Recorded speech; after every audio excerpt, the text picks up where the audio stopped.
মাওলানা হাফিজুর রহমান সিদ্দিকী সাহেব, ওনার একটা হেলিকপ্টারের মাহফিল ছিল।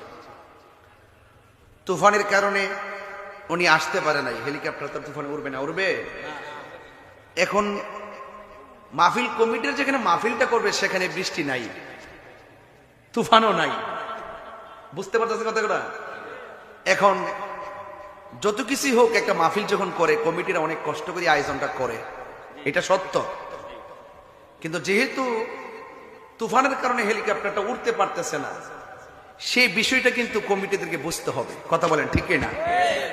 আমি দেখেছি এক ভাই অনেক কান্নাকাটি করে অনেক কথা বলেছিলেন, এবং আবার এটাও দেখেছি যে মাহফিলের মধ্যে অকথ্য ভাষায় ওনাকে গালাগালি করেছেন।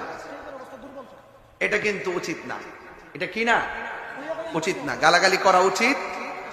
এটা আলেমুল আমাদের সম্মান আছে, আছে কি না? এজন্য বক্তাদের অসুবিধাটা শ্রোতারা বুঝবেন, শ্রোতাদের অসুবিধাটাও বক্তারা বুঝবেন, এটাই নিয়ম।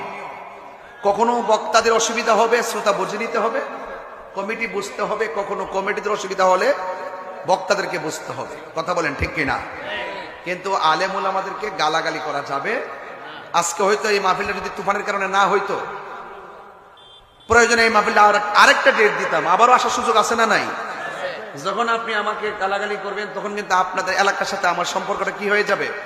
বিচ্ছিন্ন হয়ে যাবে।